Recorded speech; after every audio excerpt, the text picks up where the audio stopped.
Os decapitados de Rosiana também são os decapitados do PT. Ou ainda o silêncio vergonhoso de Maria do Rosário, José Eduardo Cardoso e Dilma.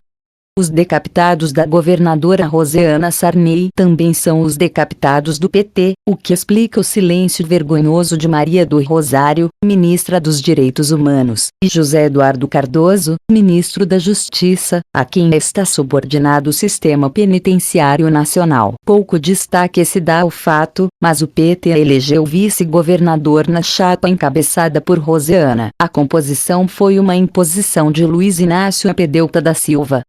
O petista Washington Luiz era o vice-governador até novembro do ano passado. Renunciou para assumir uma vaga no Tribunal de Contas do Estado. Deu-se bem. Arrumou um emprego permanente até os 70 anos. No Maranhão das decapitações, o PT é poder, o que explica o silêncio dos companheiros, inclusive da companheira Dilma Rousseff. Por muito menos, essa gente já falou pelos cotovelos. Lembremos-nos da gritaria quando se deu a tal desocupação do Pinheirinho, em São Paulo. A polícia militar cumpria uma decisão judicial. Os extremistas de esquerda, infiltrados entre os moradores, incitaram o confronto com a polícia. Um assessor do ministro Gilberto Carvalho estava na turma. Maria do Rosário falou, José Eduardo Cardoso falou, Gilberto Carvalho falou, Dilma falou, achou a desocupação uma barbárie. Felizmente, ao contrário do que alardearam petistas e afins, não morreu ninguém na operação. Denúncias de maus tratos e espancamentos vieram a se provar falsas. Em Pedrinhas, no entanto, é tudo verdade. Os petistas não disseram A. Dilma não deve achar aquilo barbárie. O governo do Maranhão comentou, sim, o vídeo que exibe as decapitações. Por incrível que pareça, numa nota que espanca o bom senso e a língua, preferiu criticar a divulgação das imagens. Numa nota, disparou o seguinte: divulgar esse tipo de gravação é repudiante, pois só corrobora com uma ação no mínimo criminosa, com um apelo sensacionalista e que fere todos os preceitos dos direitos humanos e as leis de proteção ao cidadão e à família dos detentos mortos, que se vê novamente diante de uma exposição brutal. Repudiante. O valente que redigiu esse troço pode ter querido dizer repugnante. O Maranhão desafia a lógica e o bom senso. Há estiagens, sim, no estado. Neste ano 81 municípios sofrem com a falta de chuvas. Mas não há a seca propriamente. Não obstante, como demonstrou reportagem da Veja.com, está em penúltimo lugar no ranking do Índice de Desenvolvimento Humano. Só ganha de Alagoas. E tem, atenção, a menor renda per capita do país. Apenas R$ 348. Só 4,5% dos 217 municípios do estado contam com rede de esgoto. Segundo o IBGE, 20,8% dos maranhenses são analfabetos.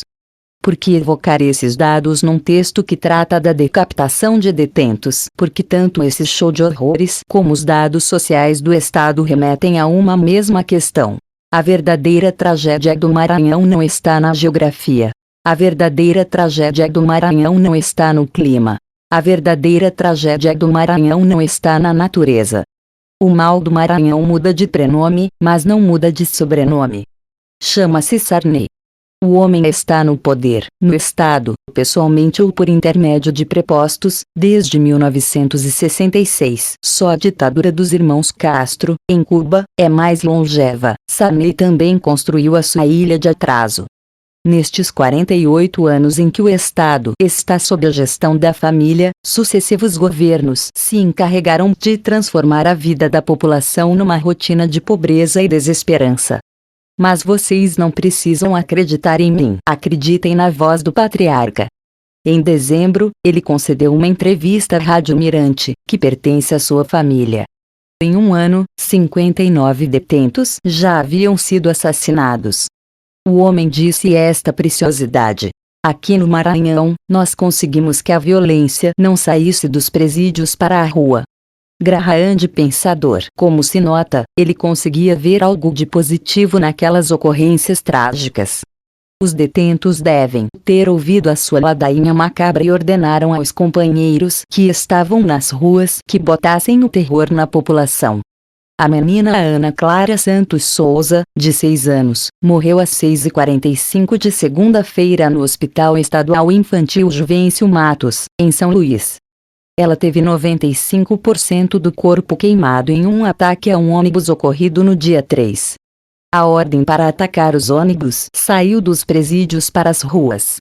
Não creio que Dilma tenha telefonado para a mãe de Ana Clara. Não creio que Maria do Rosário tenha telefonado para a mãe de Ana Clara. Não creio que José Eduardo Cardoso tenha telefonado para a mãe de Ana Clara. Não creio que Gilberto Carvalho tenha telefonado para a mãe de Ana Clara. Os petistas só são defensores fanáticos dos direitos humanos no quintal dos adversários. Por Reinaldo Azevedo.